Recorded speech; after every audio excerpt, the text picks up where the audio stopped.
ಶಾಪಾನು ಈ ಪ್ರೇಮಿಯ ವಿಧಿ ಬರಹ.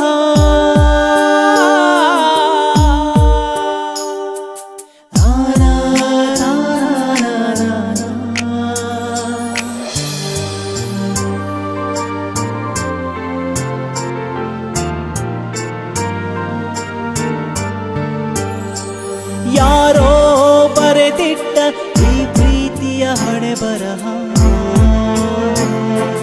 ಯಾರ್ ಕೊಟ್ಟ ಶಾಪಾನು ಈ ಪ್ರೇಮಿಯ ವಿಧಿ ಬರಹ.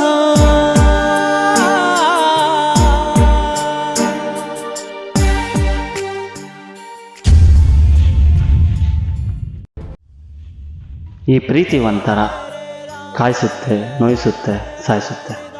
ಯಾಕಂದರೆ ಈ ಪ್ರೀತಿ ಒಂಥರ ಬೇಕಾದಾಗ ಸಿಗಲ್ಲ, ಸಿಕ್ಕಾಗ ಸಾಕಾಗಲ್ಲ, ಸಾಕು ಅಂದಾಗ ಬಿಡೋದೇ ಇಲ್ಲ.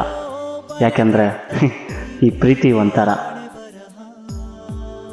ಯಾವಾಗ, ಎಲ್ಲಿ, ಹೇಗೆ, ಯಾರ ಹತ್ರ ಹುಟ್ಟುತ್ತೆ ಅಂತ ಗೊತ್ತಾಗಲ್ಲ, ಯಾವಾಗ ಹೋಗುತ್ತೆ ಅಂತಲೂ ಗೊತ್ತಾಗಲ್ಲ. ಯಾಕಂದರೆ ಈ ಪ್ರೀತಿ ಒಂಥರ ಯಾರ್ಯಾರ ಪ್ರೀತಿ ಎಲ್ಲೆಲ್ಲೋ ಹೆಂಗೆಂಗೋ ಉಟ್ಕೊಳ್ಳುತ್ತೆ. ಆದರೆ ನನ್ನ ಪ್ರೀತಿ ಶುರುವಾಗಿದ್ದೇ ಪ್ರಾವಿಷನ್ ಸ್ಟೋರಲ್ಲಿ. ಪ್ರೀತಿ ಪ್ರಾವಿಷನ್ ಸ್ಟೋರಲ್ಲಿ.